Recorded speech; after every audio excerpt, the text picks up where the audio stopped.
I audited 47 things parents say to their kids every single day. Here is everything I found. And one phrase came up more than almost any other. 5 words, totally harmless sounding. Said with love, said with pride, said 100 times a week in kitchens and classrooms and car rides across the world. You are so smart. Here's the problem. Stanford psychologist Carol Dweck spent over 30 years studying what happens to kids who hear that phrase. The results were not what anyone expected. Kids who were told they were smart became more likely to avoid challenges, more likely to lie about their test scores, more likely to quit when things got hard. Not less likely. More. So if you have said those words to your child this week, and almost every parent watching this has, you need to see what the science actually says happens next. Because the fix is not complicated. It takes about 10 seconds. But first, you need to understand the fork in the road every parent hits without even knowing it. Every time your child does something, solves a puzzle, aces a spelling test, draws a picture, kicks a goal, you face a split-second choice. Most parents don't even realize they're making it. You can praise who they are, or you can praise what they did. That sounds like a tiny distinction, a semantic difference, almost not worth mentioning. But Dweck's research published in 1998 in the Journal of Personality and Social Psychology followed hundreds of 5th graders through a series of experiments. Kids were split into 2 groups. Both groups did the same test. Both groups were told they did well, but one group heard, "You must be really smart." The other group heard, "You must have worked really hard."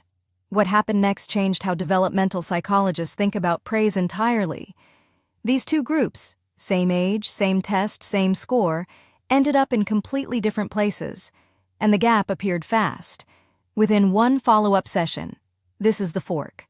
Path A is the one most parents take because it feels good, it sounds kind, and it is what most of us heard growing up. Path A is person praise, praising the trait, not the action. You're so smart. You're a natural. You're gifted. You're the best reader in your class. It feels incredible to say. It feels incredible to hear. And in the moment your child lights up, their shoulders go back, they smile. You feel like a great parent. That feedback loop is powerful. It is also a trap, because here is what is happening underneath the surface. When you tell a child they are smart, you are attaching their identity to a fixed quality, something they either have or they don't. And the moment things get hard, which they always do, that child faces a terrifying question. What if I'm not actually smart? What if I fail and people find out? What if trying hard means I'm not naturally talented? Dweck found that kids who received person praise chose easier tasks in follow-up experiments 67% of the time. They avoided challenge. They protected the label. Because if the label is who you are, losing the label means losing yourself. And parents have no idea this is happening, because the kid still looks confident.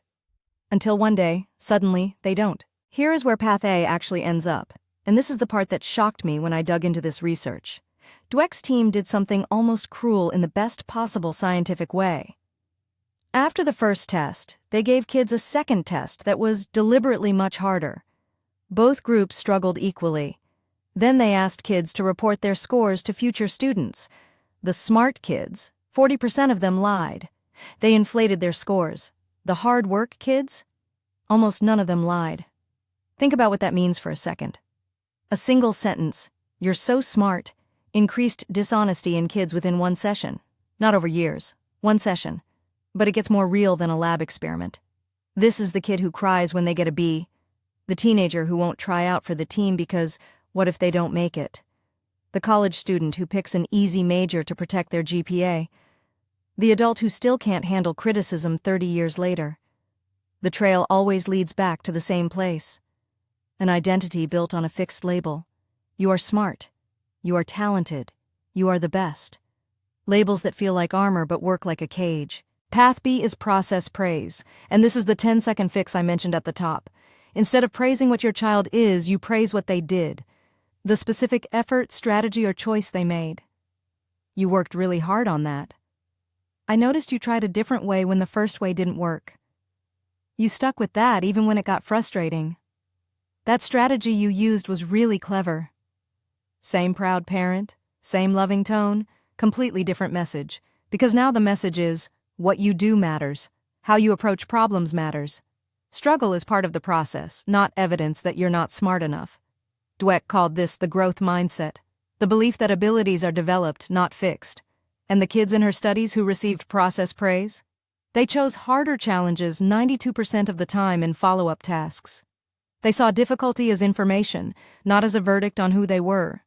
They were also more accurate when reporting their scores. And here is the part that will stick with you. When they eventually failed, because they did fail, everyone fails, they tried harder next time, not less hard. Harder, because failure meant they needed a better strategy, not that they were a lost cause. Path B doesn't produce kids who feel good all the time. Let's be clear about that. Growth mindset kids still get upset when they fail, they still feel frustration, they still have hard days. But something fundamentally different happens in those hard moments. They do not interpret struggle as a signal to quit.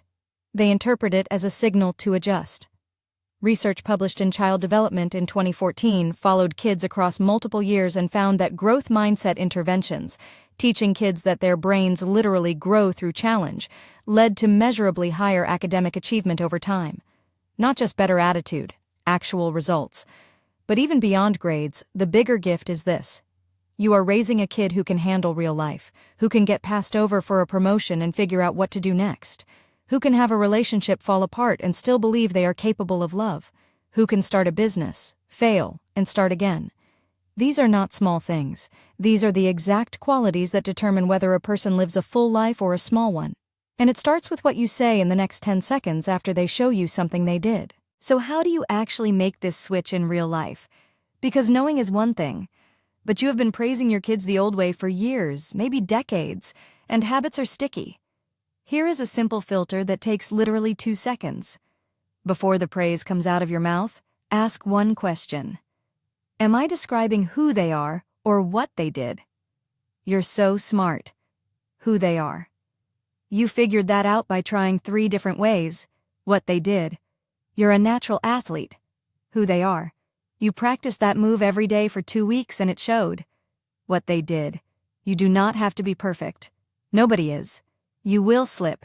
You will say you're so smart on a tired Tuesday, and that is fine. Research is not about perfection. It is about patterns. If the dominant pattern in your home is process praise, the mindset follows. One more thing. This is not about withholding love or warmth or enthusiasm. Be enthusiastic. Be warm. Be their biggest fan. Just aim the spotlight at the effort, the strategy, the persistence, not the fixed label. That shift in aim changes everything. The first step is awareness. You now have it. The second step, if you want to go deeper, and I mean significantly deeper, is to read Carol Dweck's book, Mindset. It was published in 2006, and it is one of those rare books where the ideas do not just change how you parent, they change how you see yourself, your own history, your own relationship with failure. If your kids are old enough to read independently, or if you want to introduce these ideas to them directly, there are also brilliant growth mindset books written specifically for children that walk through these concepts in stories they can actually connect with. I'll link both in the description below, because this is the kind of thing where 10 minutes of video is the starting point, not the finish line. Here is what I want you to do right now. Think about the last time your child showed you something they worked on. What did you say? And what would you say differently today? Write it in the comments. Actually write it. Because articulating the shift cements it. The parents who comment are the parents who change. I read every single one. And if this video made you think differently about something you have been doing for years, share it with one parent in your life who needs to see it. Because this research deserves more than a bookmark. We audited 47 parenting phrases. We found one that shows up everywhere, sounds like love, and quietly teaches kids to fear failure more than embrace it. And we found the 10-second replacement that Dweck's 30-year body of research shows leads somewhere completely different. You're so smart versus, I noticed how hard you worked on that. 2 sentences, opposite destinations. You now know which road to take. If you want to keep going, the next video walking through how to handle failure conversations with kids is right there. It builds directly on everything you just learned. Hit subscribe so you don't miss what's coming, because next week we are going into something even more uncomfortable. And before you go, drop one comment. What phrase are you retiring after watching this? I will see you in the next one. Disclaimer. This video is for educational and entertainment purposes only. Nothing constitutes professional advice of any kind.